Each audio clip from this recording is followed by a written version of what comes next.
Una diputada federal de Acción Nacional, Cecilia Romero, dijo que la postulación de la diputada de Sinaloa, Lucero, acusada de vínculos con el Chapo, pasó por Gustavo Madero como filtro, ya que entonces era presidente nacional del PAN.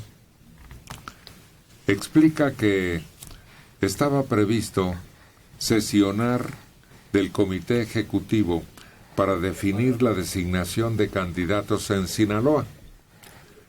Al no reunirse la totalidad de quórum en virtud de la urgencia del caso, la fecha límite de registro era 20 de mayo, el presidente del partido, que tenía la facultad de tomar esas decisiones, tomó él la decisión para posponerla a consideración de los demás integrantes. Pues sí, pero como dicen ellos mismos, no tienen bola de cristal para saber qué va a pasar. No, y ahorita no saben ni dónde meter la cabeza porque no saben cómo explicar qué sucedió. Ya empiezan a echarse la bolita unos a otros. Ayer el presidente del PAN estuvo con Denise Merker y se hizo bolas totalmente, y ella lo cuestionaba de cómo es posible que no tengan los mecanismos para controlar quiénes son los candidatos. Perfecto, dicen que no había quórum y entonces decidió Gustavo Madero. Pues entonces hay que responsabilizar también a los que no fueron, a los que no fueron ese día, porque son sus obligaciones como parte del Comité Ejecutivo Nacional del PAN. Uh-huh. Y si Madero fue, pues también él es responsable, pero aquí no es tengamos un chivo expiatorio y él fue el único responsable. Es la estructura del partido que permite que llegue gente así sin que tú le hagas una auditoría ética o moral. El problema es eso, con qué se la haces, es decir, con donde hay un documento que conste que diga que ella no tiene nexos con... No, son decires, se necesita entrevistar a un cierto número de personas que la conozcan y que estén dispuestas a delatarla, ¿no? Es muy difícil. Pero esa es obligación de los partidos.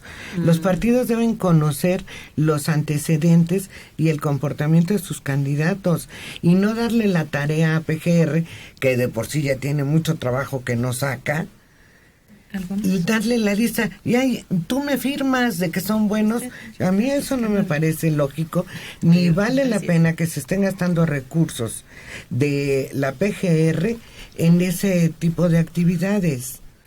Eso es responsabilidad de cada partido y los partidos deberían de tener sanciones cuando no garanticen que sus candidatos cumplan con los requisitos de honestidad. Cuando menos que te den una carta de que no tienes antecedentes penales, porque como dice Mario, igual tú llegas como candidato, tienes relaciones, no te han comprobado nada nunca, no tienes una ficha donde digas estuve en la cárcel, pues, ahí es muy difícil saberlo. Pero, cuando menos sí, a ver, ¿de dónde viene tu trayectoria? ¿Por qué quieres ser diputado? ¿Cuántas veces has estado en la administración pública? ¿En qué cargos has estado? Y además tu ficha de, pues, no debo nada ante la ley y nada. Además son cientos. Eso lo tienen que repetir 100 veces o más con cada candidato y candidato suplente. Es una labor de romanos. Es que estamos hablando de una especie de examen de confianza como el que se le practica a muchos funcionarios de seguridad, ¿no? A muchos policías.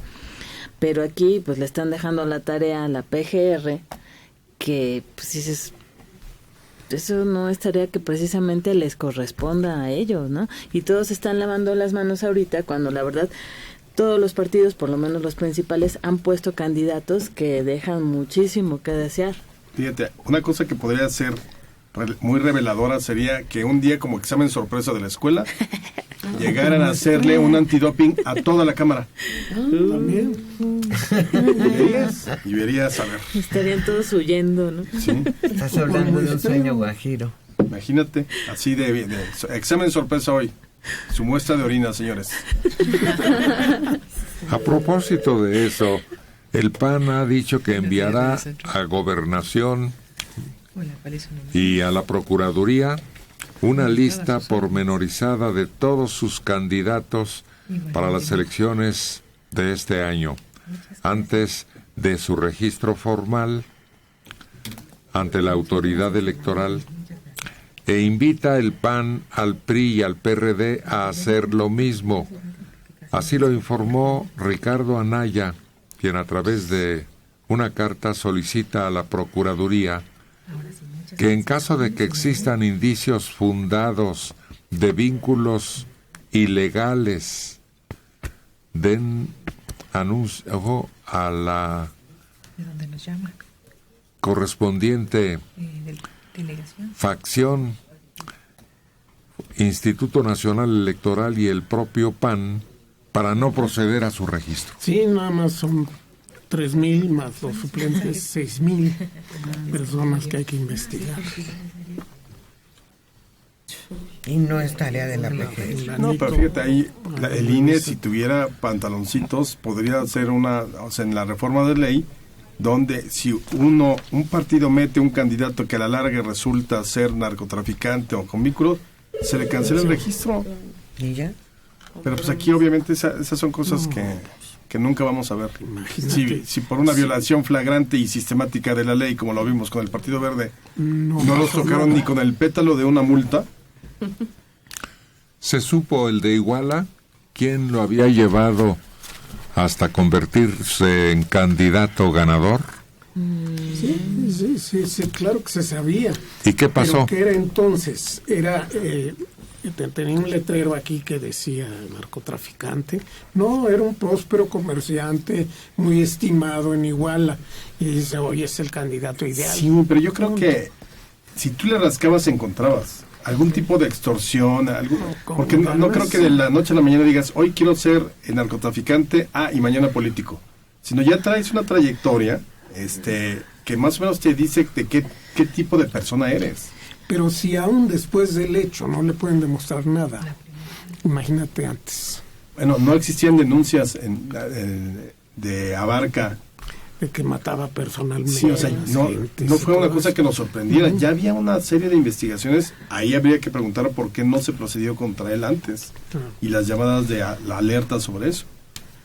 En Chihuahua está ocurriendo un fenómeno muy curioso. 46 ciudadanos independientes buscan candidatura para las elecciones de este año en Chihuahua, donde se renovarán 67 municipios y el Congreso local. Después de aprobarse el año pasado la figura en el Congreso y eliminarse el requisito de no pertenecer a un partido, se multiplicaron los seres humanos que desean competir por algún cargo de elección popular. La mayoría de los candidatos son empresarios que buscan acceder a algunas de las presidencias municipales, síndicos o para diputados locales. Hay uno que quiere ser gobernador, José Luis Chacho Barraza, como independiente también. De acuerdo con las cifras, 22 personas aspiran a candidaturas para alguna presidencia municipal, 16 para diputaciones locales, 4 para sindicaturas, además del candidato a gobernador. De 46, 5 son mujeres, 2 se registraron ya para la alcaldía de Ciudad Juárez, una más para la presidencia municipal de Santa Bárbara y 2 por diputación local con cabecera en la capital del estado. Total que ya se convirtió esto en buscachambas. Pero también esto podría dar que pensar, o sea, ¿qué tanto estos candidatos o cuántos candidatos no estarán apoyados por el narcotráfico? Porque también es una de las cosas que hemos visto a través del tiempo, ¿no? De que hay narcogobiernos, o por lo menos ponen a alguien que tiene una buena imagen, pero por detrás todo está manejado de una forma, pues, perturbadora, clandestina, negra, con malos negocios.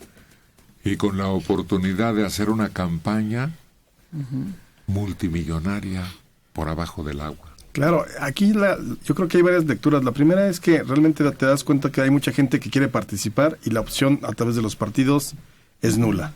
Y entonces están buscando abrir los espacios políticos para poder ellos asumir.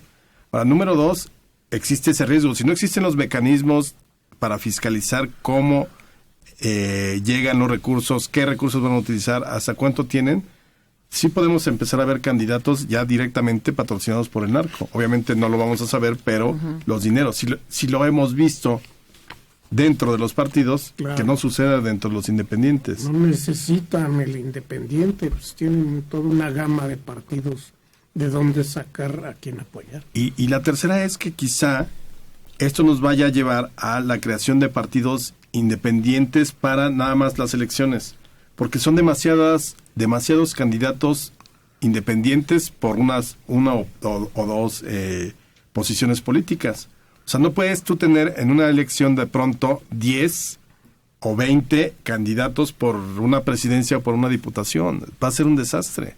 Yo creo que también, no sé si eso ya está regulado dentro del INE, pero tendrá que llegarse a una manera en que los propios ciudadanos independientes o candidatos independientes logren elegir entre ellos al que pueda tener más posibilidades, claro, porque si no entonces los viejos partidos son los que ganan, atomizas el voto y cada quien se queda con su porcentaje de voto duro. No parece ser que de estos 46 haya muchos en un solo municipio, ¿no?